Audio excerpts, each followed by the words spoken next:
Nosotros nos encontramos hablando del Evangelio en el Antiguo Testamento, predicando cada libro del Antiguo Testamento en un sermón o en varios sermones, el Evangelio contenido en él.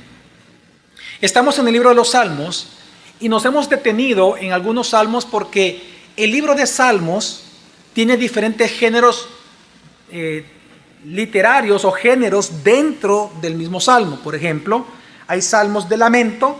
La semana pasada se predicó un salmo de lamento que fue el Salmo 3. El día de ahora vamos a predicar un salmo de alabanza.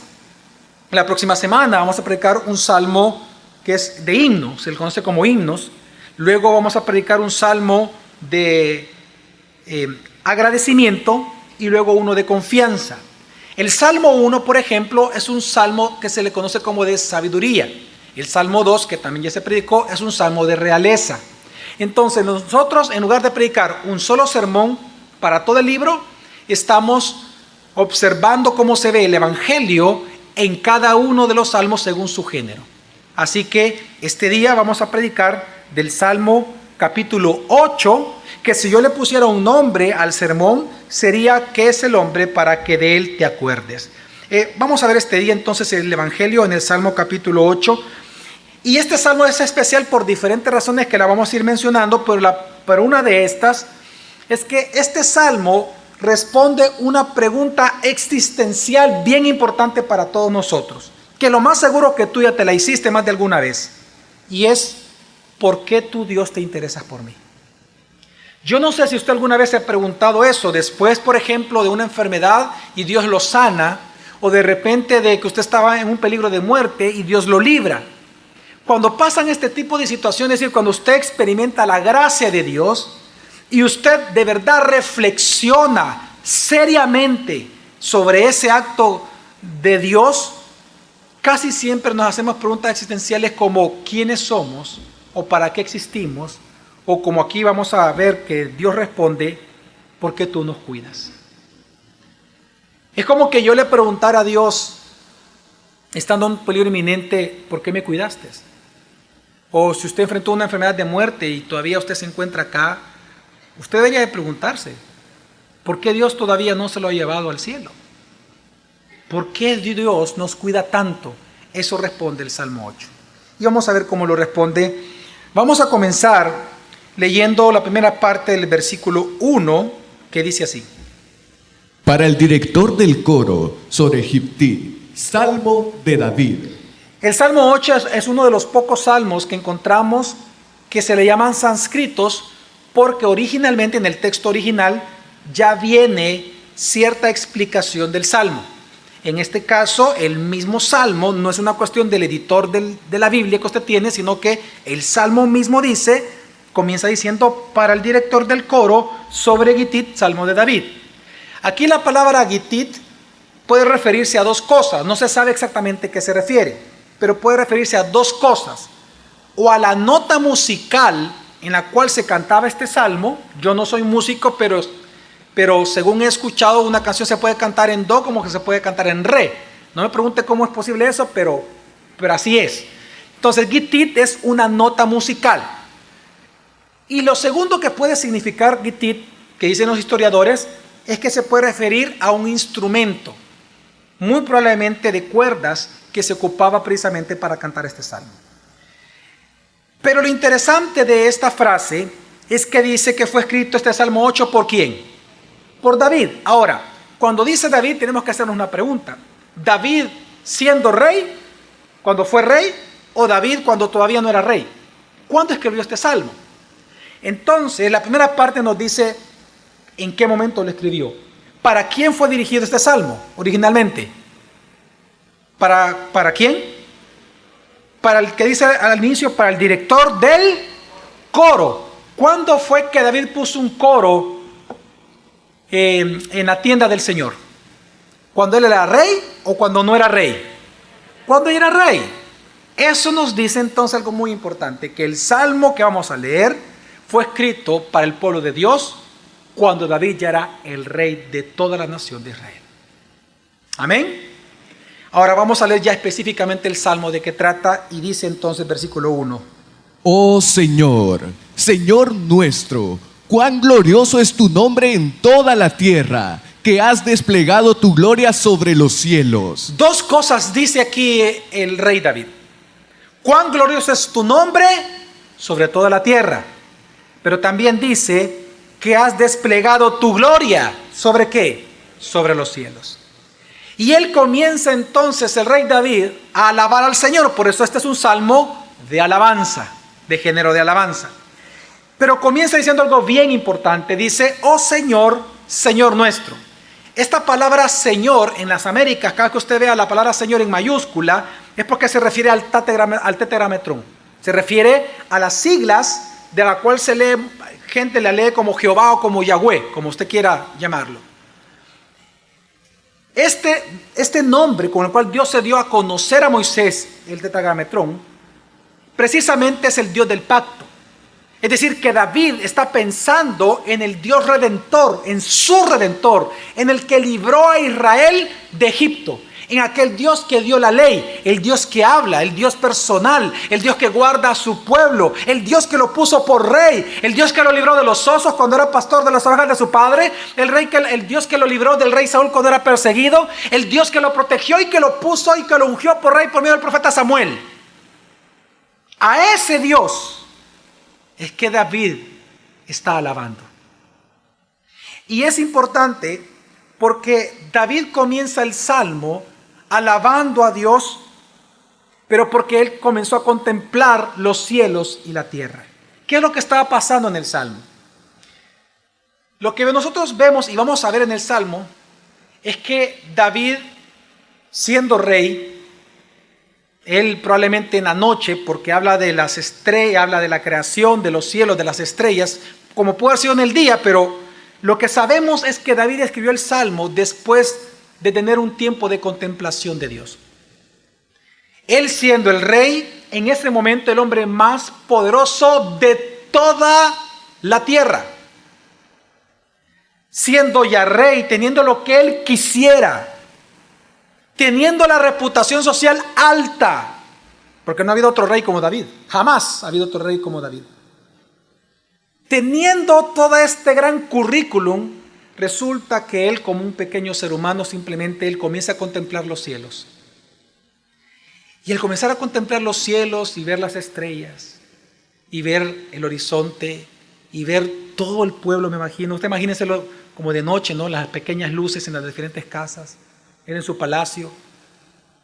Llega un momento que él estando a solas contemplando la creación, él se da cuenta de algo, que Dios es grande y que Dios es el verdadero rey sobre toda la faz de la tierra. Estamos hablando del hombre más poderoso del mundo en ese momento, que cuando él contempla los cielos dice, yo no soy el rey, tú eres el rey. Yo no sé si a usted alguna vez, hermano, le ha pasado que cuando usted ha viajado, o acá mismo en El Salvador, que hay ciertos lugares muy especiales, cuando usted ha visto grandes obras de Dios majestuosas, ¿usted nunca ha sentido el deseo de alabar a Dios en ese momento? ¿Cuántos lo han experimentado? Yo recuerdo en una ocasión que mi papá me llevó allá por Chalatenango, en la parte más alta, ¿cómo se llama? El Pital, gracias.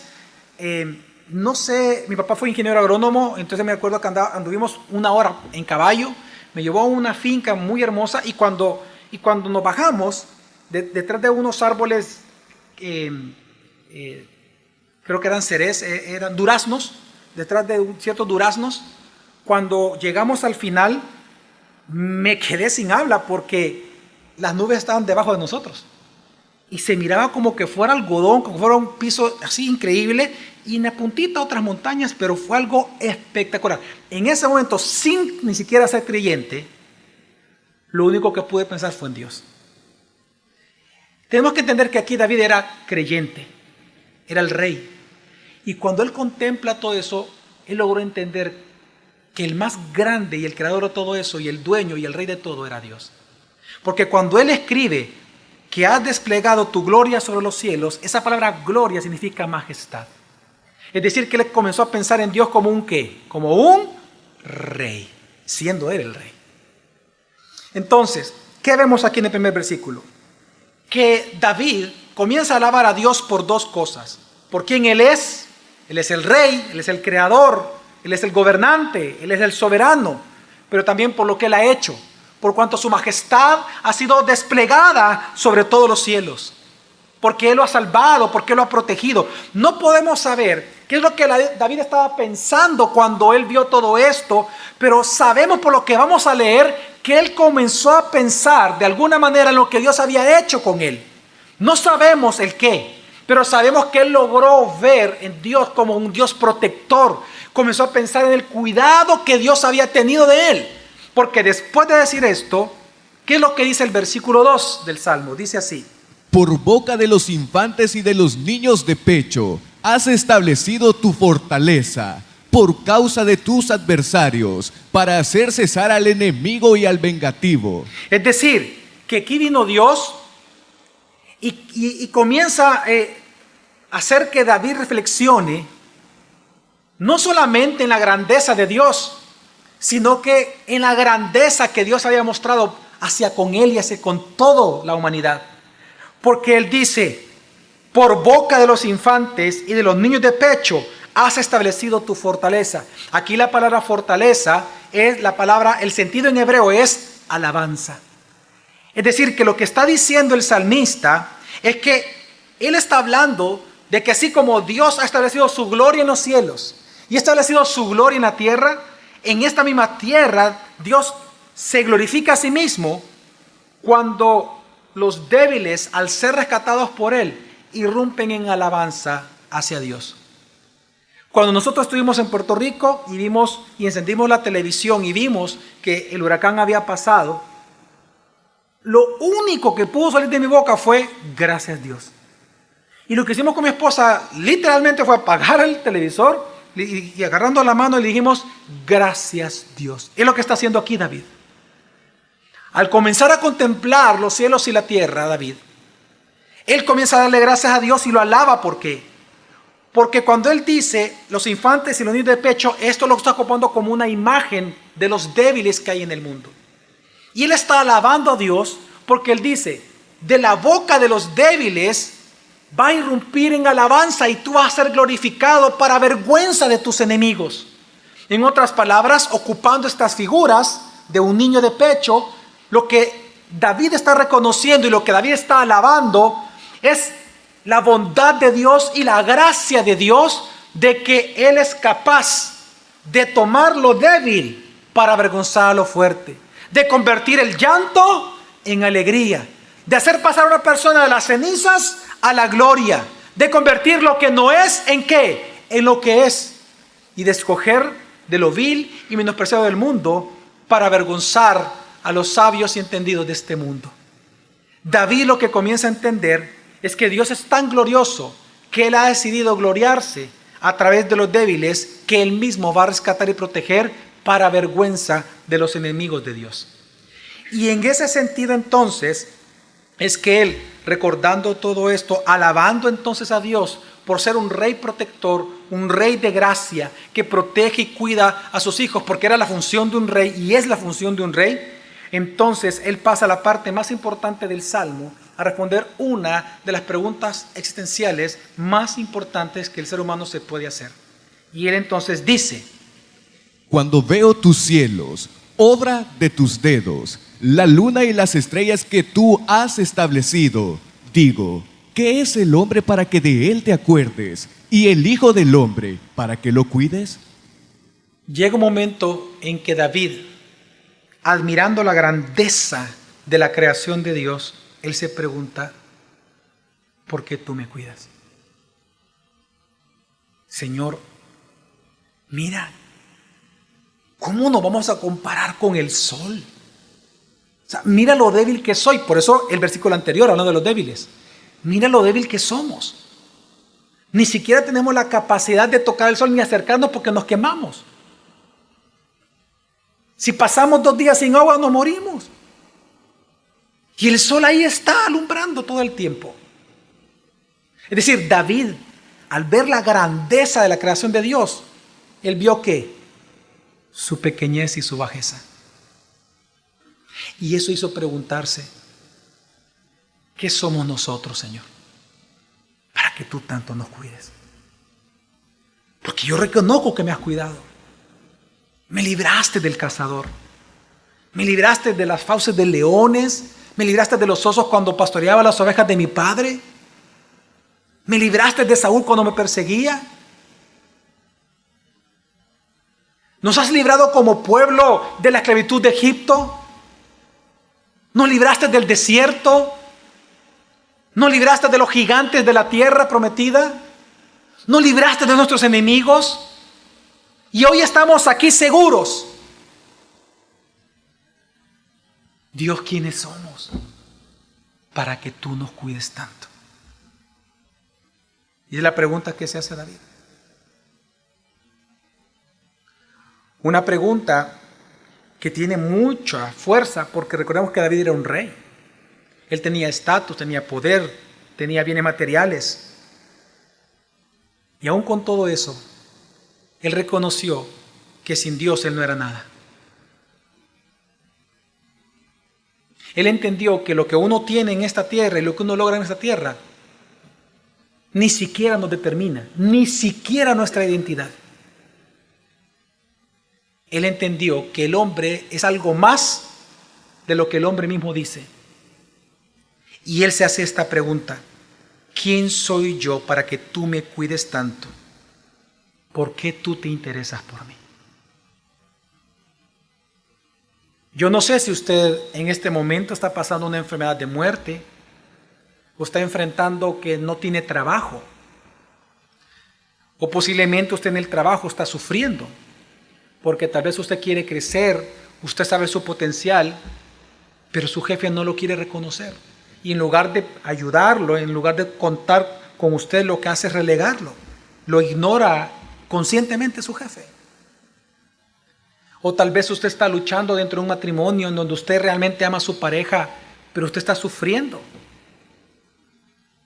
Tal vez su esposa o su esposo lo está engañando.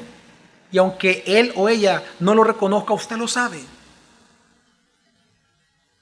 Pero a pesar de todas estas cosas, usted se da cuenta de que usted sigue adelante, no le falta pan en su casa, sigue existiendo.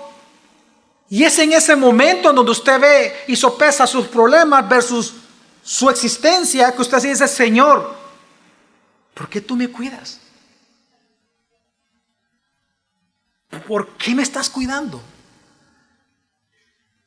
¿Por qué mejor no me llevas? ¿Por qué no me haces morir y sufrir tanto? Mejor llévame. Ya de una sola vez esta enfermedad me está consumiendo. ¿Quién soy, Señor, para que tú me cuides? ¿Quién soy para que me estés librando de alguna manera de todo esto y me sigas sosteniendo? Si yo, Señor, si yo no soy nada, hombre. Si yo no valgo nada.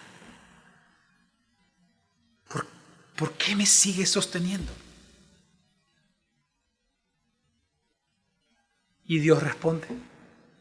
El siguiente versículo responde: Sin embargo, lo has hecho un poco menor que los ángeles y lo coronas de gloria y majestad. Tú le haces señorear sobre las obras de tus manos. Todo lo has puesto bajo sus pies. Y el rey David, después de contemplar el reinado de Dios, él logra entender que el valor que él tiene y toda la humanidad tiene ante Dios es porque Dios, habiéndonos creado como imagen y semejanza de Él, nos ha coronado como reyes de la creación para gobernar y sojuzgarla conforme a la voluntad de Él. Y David logra darse cuenta de algo espectacular para nosotros: que el valor del ser humano no proviene de la mera existencia, sino de que haber sido creados a imagen y semejanza de Dios, a Dios no solamente le bastó hacer eso, sino que nos creó a imagen y semejanza de Él, a diferencia de los animales, ¿para qué? Coronándonos de gloria y de majestad, una figura de rey, pudiéramos gobernar en su creación como representantes de Él en la tierra, para que aquello dicho por el profeta, tan ciertamente como las aguas cubren el mar, así la tierra se llenará del conocimiento de la gloria de Dios. Es decir, lo que está mencionando este salmo, de que si Dios cuida a los hombres, si Dios te está cuidando a ti, si a pesar de que tú no gozas de los bienes materiales que tú quieres, que si bien tú tal vez no estás viviendo los sueños que soñaste cuando tenías 20 años, y tal vez tu vida ahora es muy diferente de lo que tú te imaginaste, ni siquiera te casaste en aquel sueño de princesas que tal vez tú imaginaste. Sin importar si no tienes o tienes lo que jamás soñaste.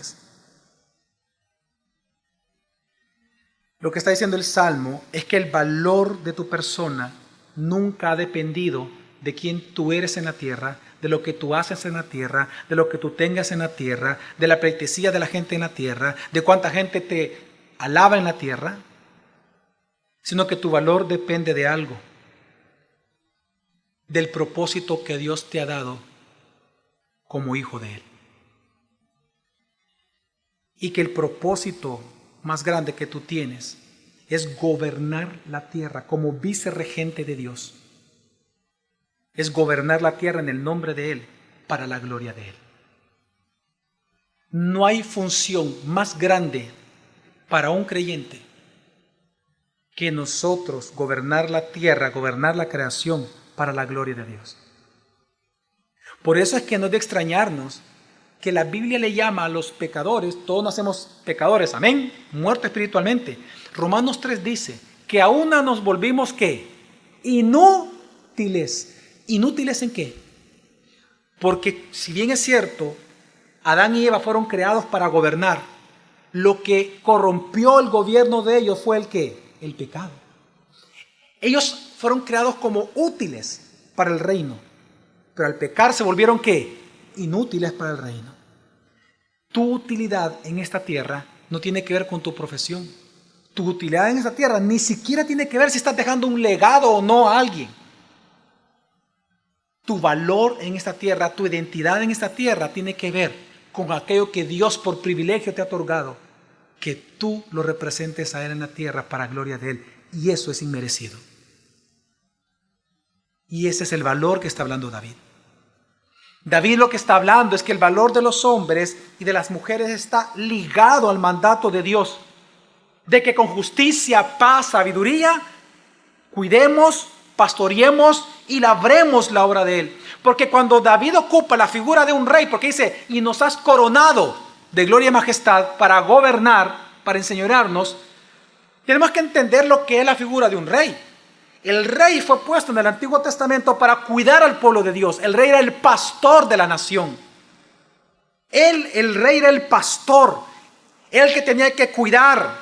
Su función era proteger a los de su reino, protegerlos de los enemigos, proveerles de alimento, proveerles de recursos para que haya economía interna entre el reino. Es la función del rey. Pues aquí lo que está diciendo Dios es que a ti y a mí nos ha hecho reyes en la creación, para que cuidemos esta creación, para que nosotros representemos a Dios en esta creación, cuidándola, pastoreándola, hasta que toda la tierra sea llena del conocimiento de la gloria de Dios. Por tanto, aunque usted no tenga lo que soñó tener y aunque no se dedique a hacer lo que quiso ser, y aunque usted hoy no viva el sueño que usted soñó de joven, usted puede estar seguro de dos cosas: que Dios le ama y que usted es valioso para Dios, porque lo creó a imagen y semejanza de Él y lo creó para que usted gobernara sobre la creación. Su valor humano, por lo tanto, no depende de su estado familiar, no depende de su estado laboral o de sus logros, sino del propósito por el cual Dios lo diseñó y lo creó a usted, para que usted lo adore, para que usted hable de Él a todas las generaciones, para que usted viva para Él y para que usted sirva para Dios. Cuando somos redimidos pasamos de ser inútiles a ser ¿qué? Útiles en el reino, sirviendo a Dios. Entonces, Una vez establece esto Dios en el Salmo 8, luego entonces David explica sobre quiénes gobernamos nosotros. Y dice versículos 7 y 8. Ovejas y bueyes, todos ellos, y también las bestias del campo, las aves de los cielos y los peces del mar, cuanto atraviesa las sendas de los mares. Es sobre esto que nos hace señorear sobre estas obras, y sobre todas las cosas que ha puesto en nuestros pies son estas cosas. Es decir, el Salmo 8, hermanos, si usted se da cuenta, ya leyendo hasta acá, es un eco, es como un espejo de Génesis 1. El Salmo 8 es un eco literario de Génesis 1. Porque lo que está diciendo es que lo que David fue como rey para el pueblo de Dios, así es usted y yo ante la creación. Dios nos ha dado un propósito en él. Y ese propósito nos define a nosotros. Por lo tanto, es delante de Dios que nosotros encontramos nuestro significado y es delante de Él que encontramos nuestro propósito. Amén. Y entonces, ¿cómo termina el salmista? Versículo 9. Oh Señor, Señor nuestro, cuán glorioso es tu nombre en toda la tierra. Es decir, termina alabándolo como Él comenzó. Si usted lee el versículo 1, exactamente comienza así. Comienza diciendo, oh Señor, Señor nuestro, cuán glorioso es tu nombre en toda la tierra. ¿Y cómo termina el Salmo? Oh Señor, Señor nuestro, cuán glorioso es tu nombre en toda la tierra. El rey David termina alabándolo porque nosotros sí somos valiosos para Dios. Sí somos útiles ante Dios. Tenemos propósito ante Él. Pero precisamente lo termina alabando. ¿Por qué? Porque si nosotros no alabamos a Dios, no importa cuánta autoridad Dios te haya delegado, no importa cuánto poder tú tengas, no importa la coronación que has recibido de parte de Dios, todo lo vas a pervertir si no vives humillado ante Dios, alabándole a Él todos los días de tu vida. El rey David comienza alabando a Dios, viendo su majestad. Luego él ve la suya y se ve pequeño y menor, obviamente, que Dios. Y cuando él pregunta qué somos los seres humanos, porque ahí la palabra hombre se refiere a toda la humanidad, no habla de hombre masculino, sino que la palabra en hebreo es para toda la humanidad. Dios responde que todos nosotros tenemos un valor delante de Dios porque Él nos ha coronado. Pero es en ese entendimiento que entonces con mucha más razón y más fuerza David vuelve a alabar a Dios. ¿Por qué? Porque toda autoridad delegada que no alabe a Dios pervierte esa autoridad. Así que este hermoso salmo, ¿de qué trata? Pues este salmo lo que hace es alabar la gloria de Dios por elegir a nosotros los seres humanos débiles para poder gobernar sobre la creación como sus representantes. En otras palabras, David alaba a Dios y el salmista alaba a Dios porque nosotros somos valiosos para Él, porque Él nos cuida, nos protege, pero para que nosotros cuidamos y protejamos su creación. Si tú has enfrentado una enfermedad de muerte o tú estás en desempleo y tú pronto de alguna manera vas a ver una mejoría o te dan un empleo o tu matrimonio ha mejorado, quiero que entiendas algo. La razón por la cual Dios te está cuidando, te ha cuidado y te va a cuidar es para que tú cuides su creación. Y eso implica a tus hijos, tu esposa, tu esposo, y vamos a hablar un poco de eso. Pero lo importante es entender que la razón por la cual Dios te cuida y te protege es para que tú cuides y proteges su creación. Así que ante la pregunta que hicimos al inicio, ¿por qué Dios te interesa por mí? La respuesta de Dios es porque Él se glorifica cuando sus redimidos se enseñorean sobre su creación. En otras palabras, en simples palabras, ¿de qué trata este salmo? Hermanos y hermanas, hay mucho que hacer. Y hacer eso para Dios nos define a nosotros, la humanidad. El Salmo 8 lo que nos está diciendo es que, siendo tan pequeños, Dios nos ha dado mucho. Y siendo nada, resulta que Dios nos ha dado todo en Cristo Jesús. Y es lo que este salmo apunta. Porque cuando David escribió este salmo, tenemos que entender que David lo escribió en base a su experiencia. Dios lo inspiró y escribió. Pero como es palabra de Dios, inspirada por Él, a la vez de que el rey David estaba hablando de su experiencia y la humanidad, pero también Dios estaba anunciando a través del Salmo 8 a un hombre perfecto, a un hombre que en el futuro, viniendo aquí a la tierra, él sería coronado de majestad y de gloria, de tal forma que toda la creación que él mismo creó, hoy vendría a estar puesta debajo de ¿qué? De sus pies. En otras palabras, el Salmo 8 anuncia la llegada inminente de aquel Mesías prometido, el hombre perfecto sin pecado, que coronado perfectamente sería el rey perfecto de toda su creación. Su nombre es Jesús. Y el Salmo 8, precisamente, nosotros vemos el Evangelio ahí. Vemos el Evangelio en que está siendo anunciado Jesucristo. Por eso el autor de Hebreos en el capítulo 2, versículos 5 al 11, dice de la siguiente manera, yo lo leo y dice, porque no sujetó a los ángeles el mundo venidero, acerca del cual estamos hablando. Pero uno ha testificado en cierto lugar diciendo, ¿qué es el hombre para que de él te acuerdes?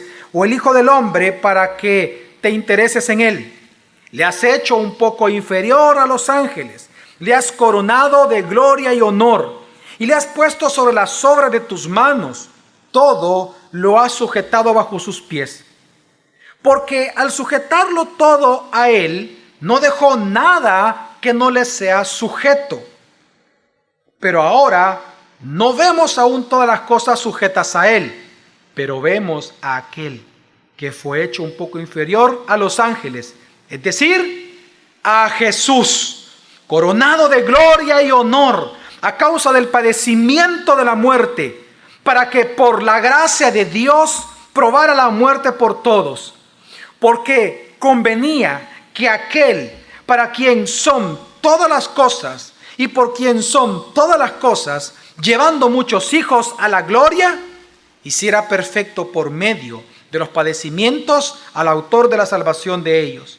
Porque tanto el que santifica como los que son santificados son todos de un Padre, por lo cual Él no se avergüenza de llamarlos hermanos. ¿Sabe qué está diciendo Hebreos? Que el Salmo 8 anuncia algo, la gloria que tendría la majestad y el reinado de Jesús sobre toda su creación. La Biblia nos anuncia a través del Salmo 8 que Jesús es el creador, pero no solamente el creador, sino que el que va a venir y vino a redimir la creación. Y redimiéndola ahora Él gobierna, y gobernando Él rescata. El Salmo 8 nos está anunciando, nos está predicando que hay una sola manera en que tus pecados son perdonados, y hay una sola manera en que tú pasas a ser de enemigo de Dios a ser amigo de Dios, y a la vez hijo de Dios, y a la vez hermano de Jesús. Y esta manera es creyendo en la obra expiatoria de Jesucristo en la cruz de Calvario. Amigo y amiga que nos visitas hoy este día, tú naciste siendo pecador, y lo que tú mereces es el infierno. Lo que mereces es pasar toda la eternidad pagando por tus pecados en el lago eterno de fuego. Pero Dios en su soberanía, en el Salmo 8 nos anuncia la venida de un rey justo, que moriría por tus pecados y por mis pecados, y que todo aquel que crea en esa obra justificadora de Dios, en esa obra expiatoria en la cruz, serían salvos. Por lo tanto, el Salmo 8, lo que te está predicando a ti, oh amigo y amiga, tú pecador, es que Dios sí está interesado en ti. Que la razón por la cual Él, como pecador aún, te ha cuidado todo este tiempo, es para un día como hoy. Para que hoy reconozcas que tú, siendo pecador, Él es tu Dios Salvador, y creas en Él y seas salvo. Tú, pecador que estás acá, tienes que entender que tú eres valioso para Dios. Tan valioso que el valor tuyo no le ha dado lo que tú has hecho, ni lo que vas a hacer. Si tú quieres saber cuál es el valor que Dios te otorga, mira la cruz de Jesucristo y verás la sangre que Él derramó por ti. Y verás cuán preciosa es esa sangre y cuán valor tienes tú para Dios. que Él murió por ti sin tú merecerlo. Tu pecador, date cuenta que hay un solo lugar donde tú puedes ser redimido de tus pecados, perdonado eternamente, y es en Jesucristo, porque Él murió por ti. Por lo tanto, reconoce tu pecador que tú no eres nada sin Cristo. Tú no eres nada. Separados de mí, dijo Jesús, nada podéis hacer. Muchos te van a aplaudir, otros te van a alabar, muchos se van a aprovechar de ti, pero tu valor y tu identidad como ser humano está de cara de Jesucristo, está en la cruz de Calvario, y tu propósito en la vida lo determina lo que Él te puso a hacer, que como redimido, coronado de gloria y majestad, a través del Evangelio, señorees la creación de Dios, para que el Evangelio de Jesucristo se predique hasta los confines de la tierra. Por eso es que, si vas a volver a leer este Salmo 8, yo te invito a que lo hagas de esta manera. Así como David contempló al Dios del pacto, la próxima vez que tú leas el Salmo 8, contempla a Jesús. Y lee el Salmo como tú hablando con Jesús.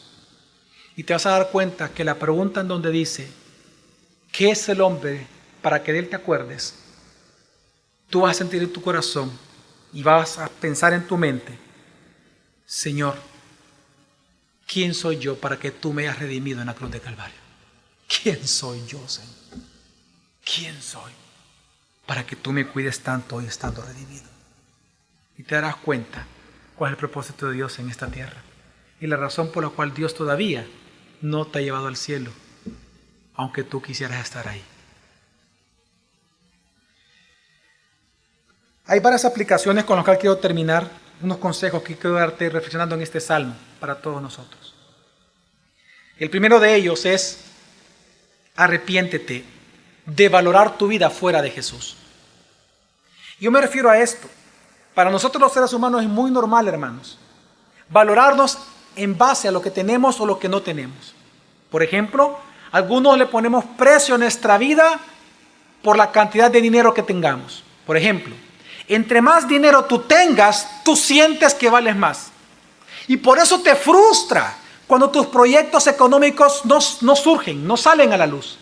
Tú te frustras cuando tu negocio cae o cuando no encuentras un trabajo, porque de alguna manera tu valor como persona tú lo unes a la cantidad de dinero que tengas. Entre más tienes, tú sientes que vales más.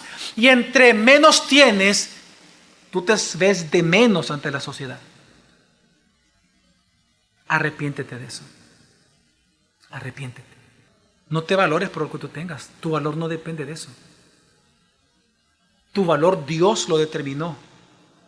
Es la sangre de Jesucristo.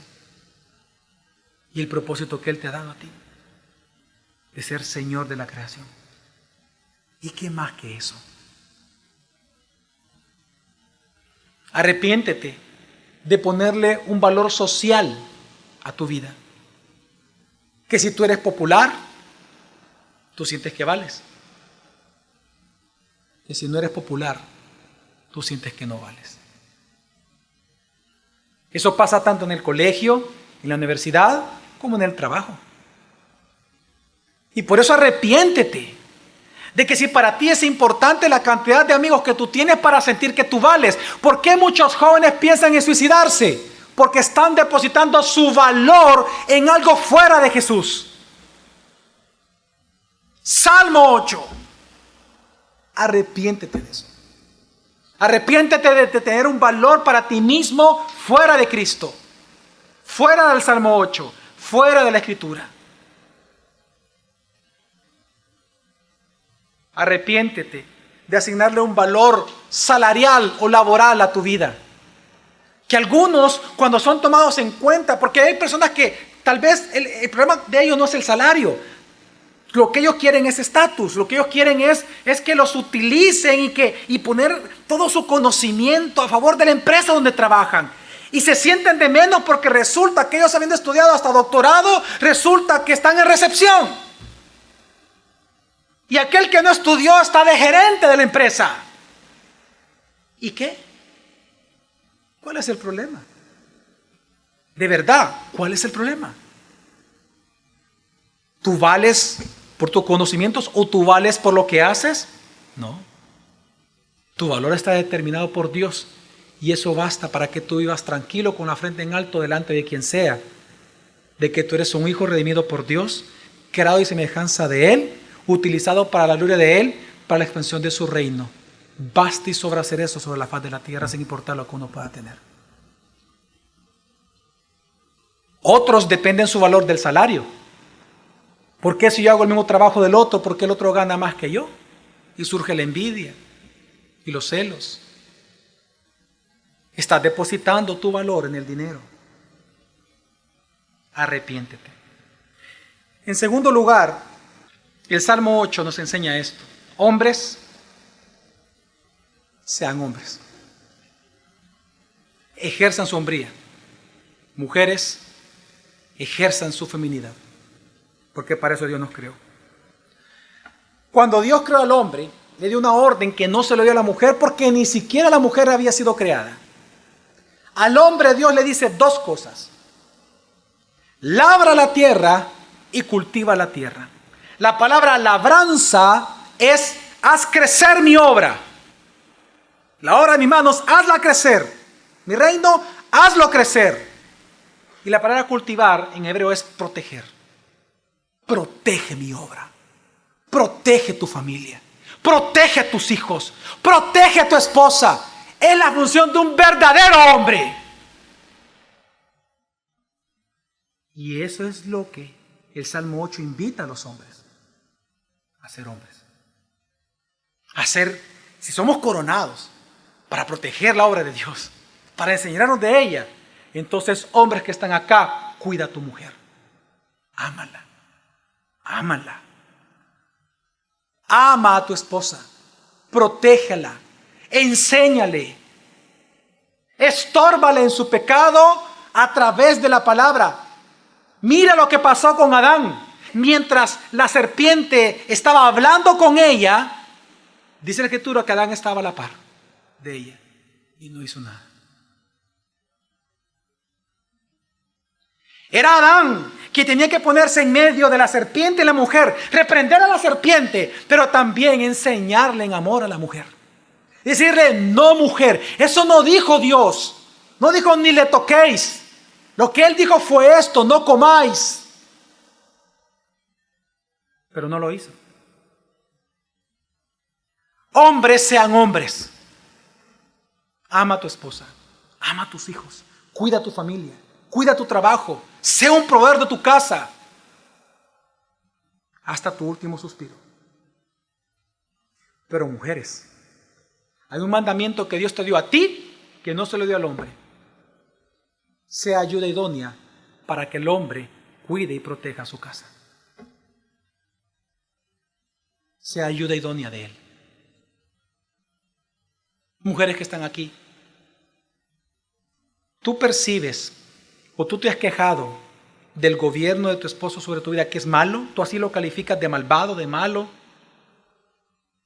Quiero que entiendas que mucha responsabilidad de eso recae sobre ti. Porque la única ayuda idónea para que tu esposo labre la tierra y cultive la tierra, es decir, haga crecer la obra de Dios y proteja la obra de Dios, como la familia, por ejemplo, la única ayuda idónea que Dios le entregó al hombre es la mujer. Y no la cualquier mujer, la esposa. No la vecina, no la del trabajo, no la amiga, la esposa. Tú no eres nada sin tu esposo una vez te casaste. Y hombres, una vez casados, tú no eres nada sin tu esposa. Y el Salmo 8 nos invita a eso, a gobernar, conforme a la voluntad dada por Dios en Génesis 1, para hombres y para mujeres. Amén. En tercer lugar,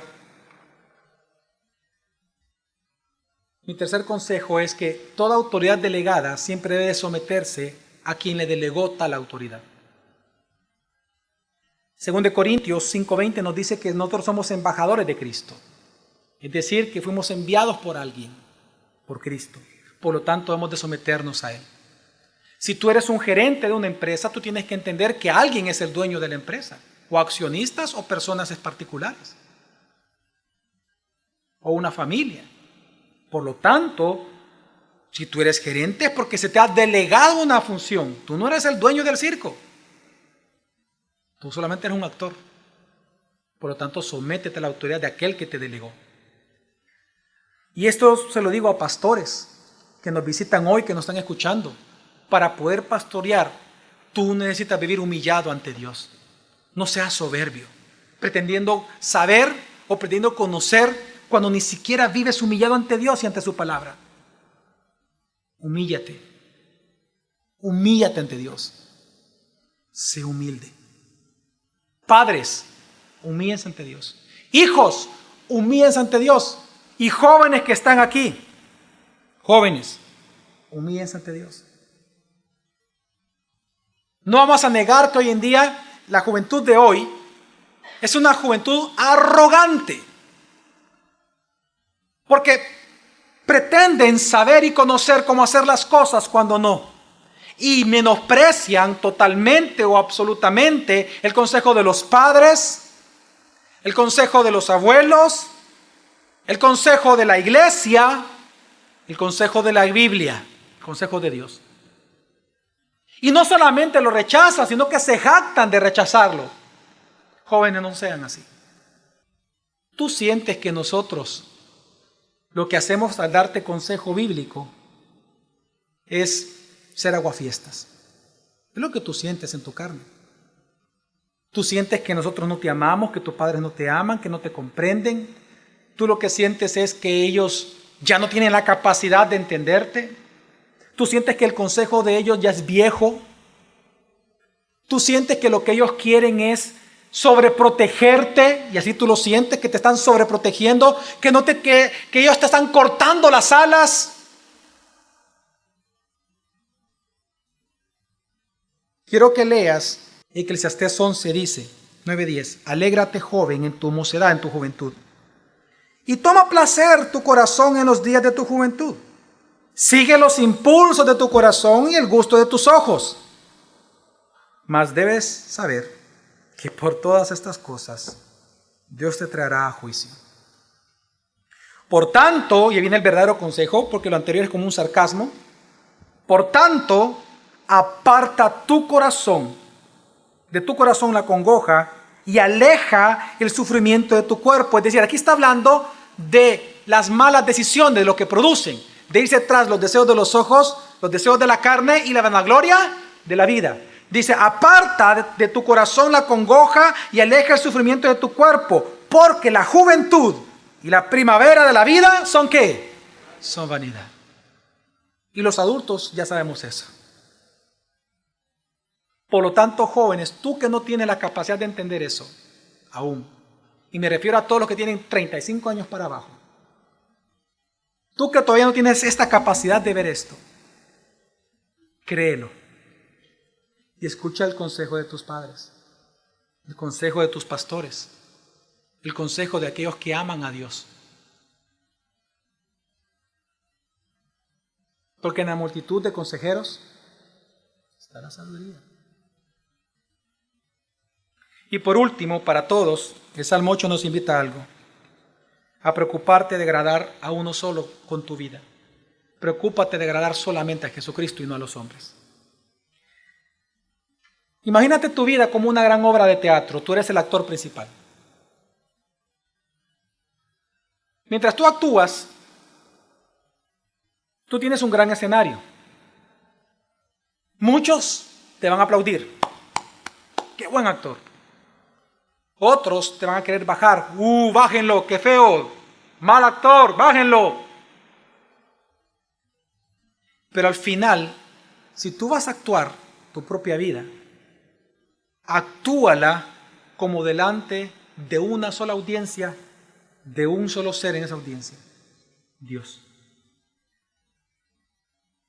Tú tienes que entender que los cristianos tenemos una sola audiencia, una audiencia de uno solo, no de muchos, y es Jesucristo. Tu audiencia no es el mundo. No te dejes impresionar por la alabanza de aquellos que dicen amarte. Sé prudente, calla, pero no te dejes impresionar por eso. Ni tampoco te dejes destruir de aquellos que con odio te hablan y te menosprecian. Preocúpate de que cada día, en base a tus decisiones y prioridades sometidas a la voluntad de Dios, tú satisfagas el deseo de uno solo, de toda esa multitud, de Cristo Jesús. Vive para Él, hermano mío. Vive para Cristo. Somete tus habilidades, somete tu vida a Cristo. Sé útil para el reino de Dios. Tu dinero, tu tiempo, al final ni siquiera es tuyo. El tiempo que Dios te está regalando, el dinero que Dios también te está regalando, todo lo que Dios te ha dado, tu familia, tus habilidades, tus pensamientos, tus estudios, ponlo al servicio de Dios a través de tu iglesia local. Alaba a Dios a través de tu servicio, porque para eso Dios te cuida cada día. ¿Qué es el hombre Dios, Jesús, para que tú, redimiéndome, me cuides tanto sin yo merecerlo? Porque habiendo sido creado a imagen y semejanza mía, te he coronado de majestad y de gloria, para que enseñorees en mi nombre sobre los otros que no conocen de mí. Amén, hermanos. Amén. Recuerda, por Él es que vivimos, en Él nos movemos y en Él estamos y somos. A Jesucristo sea la gloria por siempre. Vamos a orar.